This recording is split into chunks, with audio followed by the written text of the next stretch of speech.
Bismillahirrahmanirrahim. Ulama terbagi dua pendapat. Pendapat pertama yang mutasyaddid, yang sangat ketat. Ulama menyampaikan jika terjadi dua situasi, antum punya kewajiban qadha, baik perempuan yang tengah haid pada saat Ramadannya atau pria yang punya persoalan kemudian dia mesti mengqadha karena sakit atau yang lainnya, bertemu di bulan Syawal, ingin memilih antara Syawal dengan qadhanya yang wajib, maka pendapat ulama pertama dahulukan yang wajib. Karena sifat wajib dalam tatanan hukumnya itu di atas sunnah, prioritas, dan menjadi hutang dia. Jika dikerjakan berpahala, jika ditinggalkan berdosa dia di situ.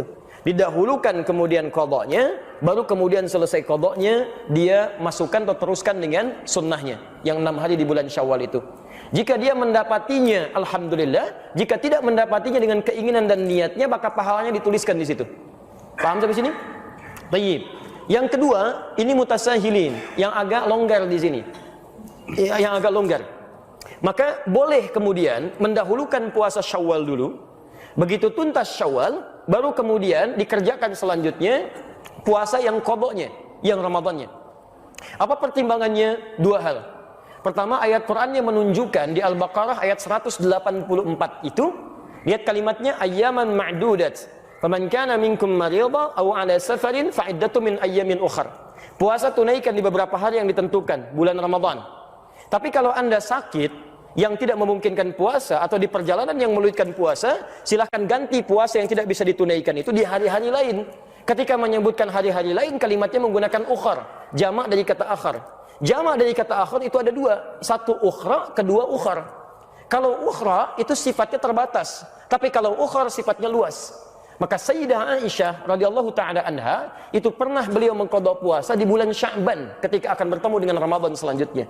Maka di sini dijadikan dalil kalau ada orang ingin mengejar Syawalnya dulu, diperkenankan dan dia bisa melanjutkan untuk qadha puasa di hari-hari yang lain pasca bulan Syawalnya. Paham sampai sini? Nah, tapi dari dua pendapat ini, saya pribadi lebih condong pada pendapat yang pertama. Apa timbangannya? Timbangan pertama, hukum mengqadha itu sifatnya wajib. Karena ayatnya mengatakan fa'iddah, hitung bayar menggunakan fa. Fa itu menunjuk huruf yang cepat tanpa jeda. Jadi begitu selesai, Anda punya kemampuan mengqadha, langsung qadha. Yang kedua, ini yang jadi masalah. Ketika Anda menunda untuk mengerjakan, masalahnya apakah Anda bisa memastikan Anda hidup sampai batas penundaan itu? Ini poinnya. Kita tidak bisa memastikan. Bahkan ada orang yang ingin tobat saja ketika mau masuk ke ta'lim, baru mau berangkat, Pak, di tengah jalan meninggal. Itu ada di Quran surah keempat, An-Nisa ayat 100. Wa may yuhajir fi sabilillah yajid lahu fil ardi muragaman katsiran was'ah. Wa may yakhruj min baitihi muhajiran ila Allah wa rasulih thumma yudrikul maut. Ada orang ingin berubah dia, ingin berhijrah, lebih baik dalam pandangan Allah dan Rasulnya, baru berangkat untuk berubah. Ya, dalam masa lalu itu maaf ada yang sampai bunuh 100 orang, pernah mabuk, pernah berzina, dia pengen berubah. Lalu dia berangkat ke majelis ilmu, ingin merubah dirinya. Ada sentuhan dalam dirinya. Tiba-tiba belum sampai ke majelis ilmu, di tengah jalan dia meninggal. Jaraknya cuma sejengkal. Lebih panjang ke tempat tujuannya. Maka Masya Allah, pahalanya dituliskan oleh Allah. Surga baginya. Faqad waqa'a ajruhu 'ala Allah. Berangkatnya dihitung sebagai tobatnya, langkahnya dihitung sebagai ikhtiarnya, maka dituliskan pahalanya. Faqad waqa'a ajruhu 'ala Allah. Anda bisa kebayang nggak? Pernah bunuh 100 orang, sering berbuat maksiat, dari mabuk macam-macam. Dia pengen tobat. Dia berubah, belum sampai ke majelis ilmu, diampuni dosanya, dia meninggal dunia. Nah, syahidnya, mohon maaf, kaitan dengan kita pembahasannya adalah, lihat kalimatnya, jika orang ini saja tidak bisa memastikan kapan dia wafat, maka bagaimana dengan Anda yang berinisiatif untuk menunda qadhanya? Apakah Anda bisa memastikan Anda hidup sampai selamanya? Belum tentu. Tapi poin keduanya, jika orang pernah bunuh 100 orang saja dia pengen berubah, Allah menjamin dengan surga, maka bagaimana dengan Anda yang nggak pernah bunuh orang, nggak pernah Anda mabuk sebanyak orang tadi, nggak pernah bermaksiat seperti orang tadi? Masa sih nggak ada waktu bagi Anda untuk berubah? Dan Anda sudah sampai ke majelis ilmu, dia dapat surga, kenapa Anda nggak dapat? Maka saya ajak semuanya, ayo, yang pernah bunuh orang, pernah bacok orang, pernah lukai orang, pernah macam-macam orang, tiba saatnya Anda berubah. Anda mau sampai kapan lagi begitu?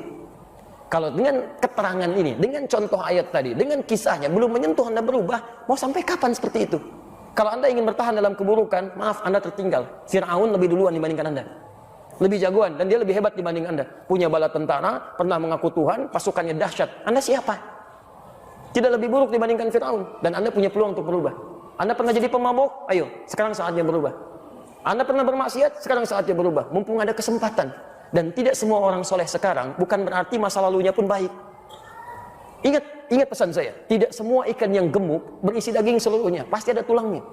Seperti halnya ikan kurus akan selalu punya dagingnya. Saya pun jangan dianggap soleh. Menurut Allah barangkali aibnya ditutup saja sehingga tidak tampak dalam pandangan Anda. Ayo kita berubah. Ya, dan kesolehan itu tidak diukur dengan selalu harus dekat dengan persoalan agama. Mungkin Anda jadi pengusaha yang soleh. Manfaatkan harta Anda untuk meraih surga Anda. Anda punya kedudukan, jadilah punya kedudukan yang soleh. Manfaatkan jabatan Anda untuk surga Anda dan sebagainya. Itu yang coba kita kedepankan dalam kebaikan. Jadi singkatnya jawaban untuk Anda, silahkan Anda bisa lakukan. Qadha itu bukan bisa tapi harus. Bukan boleh tapi harus.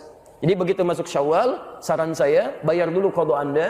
Setelah selesai baru kemudian Anda kerjakan bagian dari puasa Syawalnya jika itu memang masih ada kesempatan untuk menunaikannya. Jika tidak maka niatkan sebagaimana Anda puasa, mohonkan kepada Allah, ya Allah, saya menginginkan untuk menunaikan puasa Syawal dan saya punya kewajiban untuk qadha. Mohon berikan kemuliaan ya Allah seperti Engkau berikan kemuliaan kepada orang-orang yang telah mengerjakannya.